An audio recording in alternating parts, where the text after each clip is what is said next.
You know, when you're in this culture in our society, you can do some phenomenal things individually, but they'll never reach their full potential unless you do them collectively.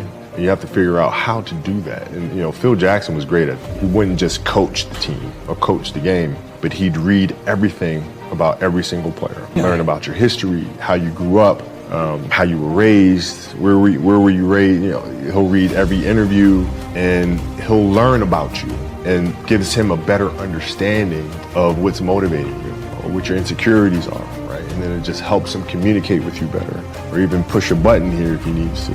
It's because our goal is to win a championship, and we can get through the Western Conference with you playing this way. But in the East, you know, we can dominate them inside with Shaq in the post. But if you continue to do this, we'll lose Shaq. We'll lose him. So I need you to pull back so we can pull Shaq forward for June. I think the best way to prove your value is to work, is to learn, is to absorb, to be a sponge. You always want to outwork your potential. As hard as you believe you can work harder than that. I think you have to challenge yourself to evolve and to grow. And I couldn't think of a better message for, you know, athletes in particular, because it's very easy for us athletes to kind of lose ourselves and our identity by connecting who we are to what we do. And I think that's a very dangerous zone to be in, right? So it's common sense to me to be able to say, okay, the next stage, I'm going after it with the same intensity, the same attention to detail, the same curiosity. So of course I'd want to be better at that than I was in my previous career. We're going to find out, right? I mean, that's the thing. You know, you go for it. You do all you can. You learn as much as you can. You continue to try. You continue to improve. You continue to evolve, right? You know, 20 years from now, I can look in the mirror and say I gave it my best shot, and we did the best we could, and see where we end up. We talk about hard work all the time. It's like, you know, man, if you got to get up every single morning and remind yourself.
How hard you need to work, probably need to choose a different profession, because that shouldn't be there. I wake up in the morning excited to get to it. You know, if I'm not training, I'm missing it. If I'm not watching a game of basketball, I miss it. You know, there's no place I'd rather be. And if you have that feeling, then you're truly doing what God has put you on this earth to do. I'm not going to rest. I'm going to keep on pushing now. There are a lot of answers that I don't have, even questions that I don't have. But I'm just going to keep going. I'm just going to keep going, and I'll figure these things out as we go, right? And you just continue to build that way. So I try to live by that all the time. One of the things that I had to learn is how to get the best out of my teammates. And most people think it's a simple thing, you know, passing the ball. You know, but that's not how you make guys better. You have to really affect their behavior. So, you know, like I would tell guys, we got back-to-backs. I don't care if we're in Miami. I don't care if we're in a great city of Chicago. You can't go out. We got to get rest. Play Monday and play again Tuesday. Guys aren't going to listen, right? You're right. So.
few times, say, all right, we'll all go out. Let's go out together. I'll drink with you.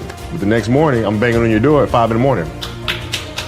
Let's go. I'll hang out with you. Now you come hang out with me. Wow. This is what we do, all right? Let's go. And we're at the gym, we're working out, right? We hit the bus, we go to practice, we play that night. And they're dead. And they're like, oh, lesson learned. Listen, if you're gonna do that, but don't let that compromise what we're here to do. This is why we're here. This is why you're here in the first place. Dreams they should be pure. I think a lot of times when we're born into this world, we actually wind up going backwards. And it seems like the more we mature, the more responsible our dreams become.